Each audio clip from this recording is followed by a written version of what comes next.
రాష్ట్రంలో కాంగ్రెస్ ప్రభుత్వం ఏర్పడ్డ తర్వాత గత సంవత్సరాన్నర కాలంలో చాలా వింత పరిస్థితులు ప్రజలందరూ కూడా గమనిస్తున్నారు.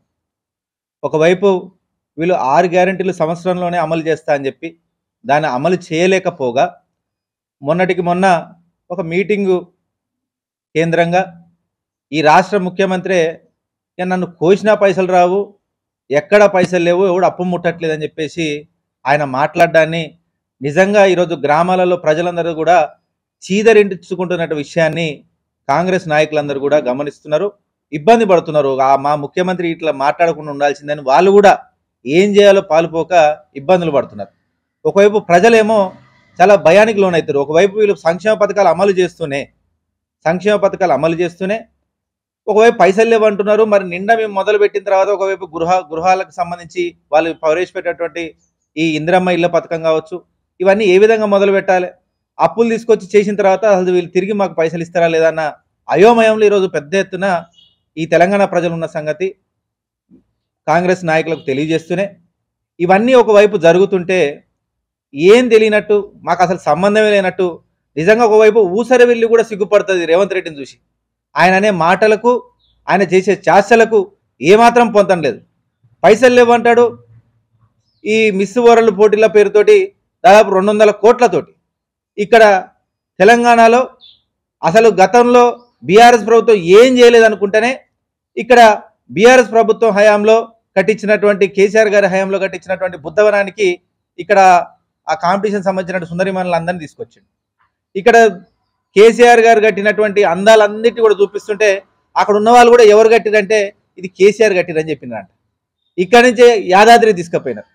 యాదాద్రి మొత్తం బాగుంది, ఇదెవరు చేసిరంటే ఇది కేసీఆర్ అనే వ్యక్తి ఇక్కడ మొదటి ముఖ్యమంత్రి, ఆయన చేసిందని మళ్ళీ వాళ్ళకి చెప్పినారంట. అక్కడి నుంచి మళ్ళీ సీదా తీసుకెళ్లి సెక్రటేరియట్ తీసుకెళ్తే ఇదెవరు కట్టిరు, ఇది కూడా బాగుందంటే ఇది కూడా కేసీఆర్ చేసినంటే అసలు ఈ కేసీఆర్ ఎవరు అని చెప్పేసి ప్రతి ఒక్కరు కూడా అడగడం మొదలుపెట్టిరంట. ఈయనేమో తల పట్టుకున్నాడు, ఏం అర్థం కాక. అంటే ఒకవైపు ఈ ప్రభుత్వం వచ్చిన తర్వాత అసలు కేసీఆర్ గారు ఏం చేయలేదు అనుకుంటేనే వాళ్ళు ఈ రాష్ట్రంలో ఏదన్నా ముద్దుగా చూపించాలనుకుంటే ఒకవైపు బుద్ధవనం కానీ యాదాద్రి కానీ మన సెక్రటేరియటే వాళ్ళ దిక్కైంది.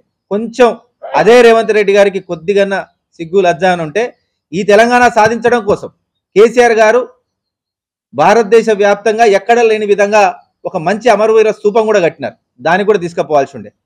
అతిపెద్ద అంబేద్కర్ విగ్రహం కట్టినారు, దాని దగ్గర కూడా తీసుకుపోవాల్సి ఉండే. అది కూడా జరుగుంటే నిజంగా తెలంగాణ ప్రజలు చాలా హర్షించే వాళ్ళని కూడా ఇక్కడున్న తెలంగాణ సామాజిక వర్గం ఏమనుకుంటున్నారో దానికి అనుగుణంగా మీకు తెలియజేసుకున్నాం.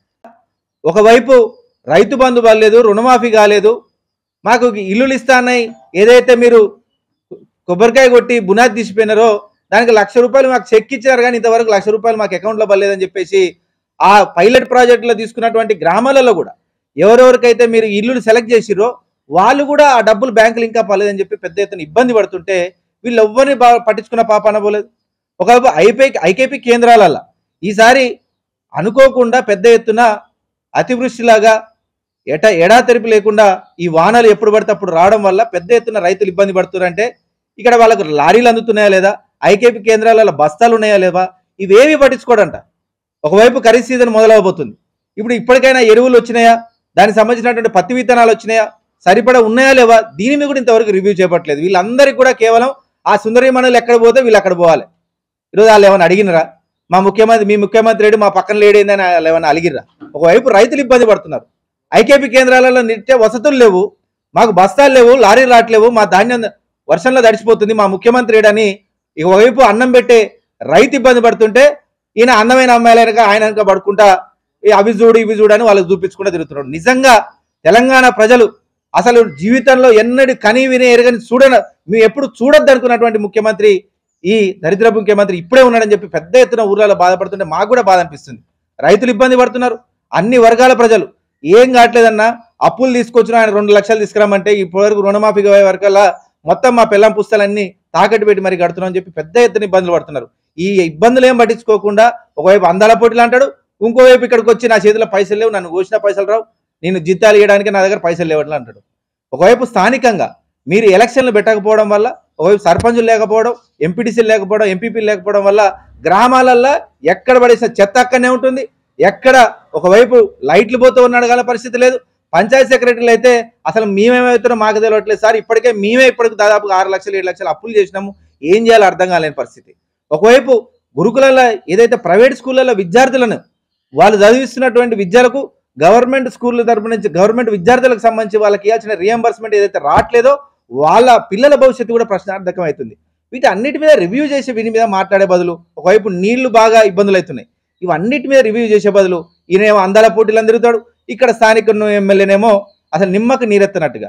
నిజంగా కుంభకోణం అంటేనే కాంగ్రెస్ ప్రభుత్వం అంటేనే కుంభకోణం అని చెప్పేసి మా గౌరవ రాష్ట్ర వర్కింగ్ ప్రెసిడెంట్ కేటీఆర్ గారు ఇప్పటికే అసెంబ్లీ సాక్షిగా A to Z ఎన్ని అక్షరాలు ఉన్నాయో అన్ని అక్షరాల పేర్ల మీద ఉన్నటువంటి మన ఈ కుంభకోణాలన్నీ కూడా కాంగ్రెస్ ప్రభుత్వం చేసినదని చెప్పేసి మా గౌరవ వర్కింగ్ ప్రెసిడెంట్ కేటీఆర్ గారు చెప్పినారు.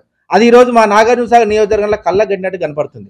ఎందుకంటే ఒకవైపు రేవంత్ రెడ్డి ఏమో వాళ్ళ మీటింగ్లలో కాంగ్రెస్ ఉన్నటువంటి నాయకులకు ఏదో విధంగా న్యాయం చేస్తానని ఆయన హామీ ఇవ్వగానే ఇక్కడ మా ఎమ్మెల్యే ఫస్టే లేచిండు. ఏం చేసిర్రు, ఇక్కడ అందాల పోటీ పేరు మీద బుద్ధవనానికి దాదాపు 5 కోట్లు వచ్చినాయి. ఈ 5 కోట్లు టెండర్లు పిలవలే. ఆయన ఎవరు వచ్చి వాళ్ళ నాయకులు అడిగితే నోటి మాట మీదనే రాసిరు తప్ప దాన్ని టెండర్ పిలవకుండా అడ్డగోలుగా 5 కోట్లు ఎవరికి ఇచ్చినారో తెలియదు. మేము ఆల్రెడీ అభివృద్ధి చేసిన అదే బుద్ధవనంలో 5 కోట్లు పెట్టి ఏం చేసినారో తెలియదు, కానీ మొత్తంగా దారాదత్తంగా ఇక్కడ ఉన్నటువంటి స్థానిక నాయకులకు రాసిచ్చడం జరిగింది. దీన్ని ఖచ్చితంగా ఒక ప్రభుత్వ సొమ్ముని దుర్వినియోగం జరుగుతున్నందుకు దీని మీద చర్యలు చేపట్టి మీరందరూ కూడా దాని మీద ఒకసారి పర్యవేక్షణ కమిటీ వేసి అక్కడ ఏం జరిగిందో ప్రతి ఒక్కరు కూడా ప్రజల సొమ్ము దుర్వినియోగం కాకుండా చూసుకోవాల్సిన బాధ్యత ఈరోజు కాంగ్రెస్ ప్రభుత్వం మీద ఉంది, కాంగ్రెస్ పార్టీ నాయకుల మీద అధికారుల మీద కూడా ఉందని చెప్పేసి మేము తక్షణమే దాని మీద కూడా ఒక కమిటీ వేసి అసలు ఆ పైసలు ఏ విధంగా దుర్వినియోగమైనాయో దాన్ని ఖచ్చితంగా తెలియజేయాలని చెప్పి మేము అందరం కోరుతున్నాం.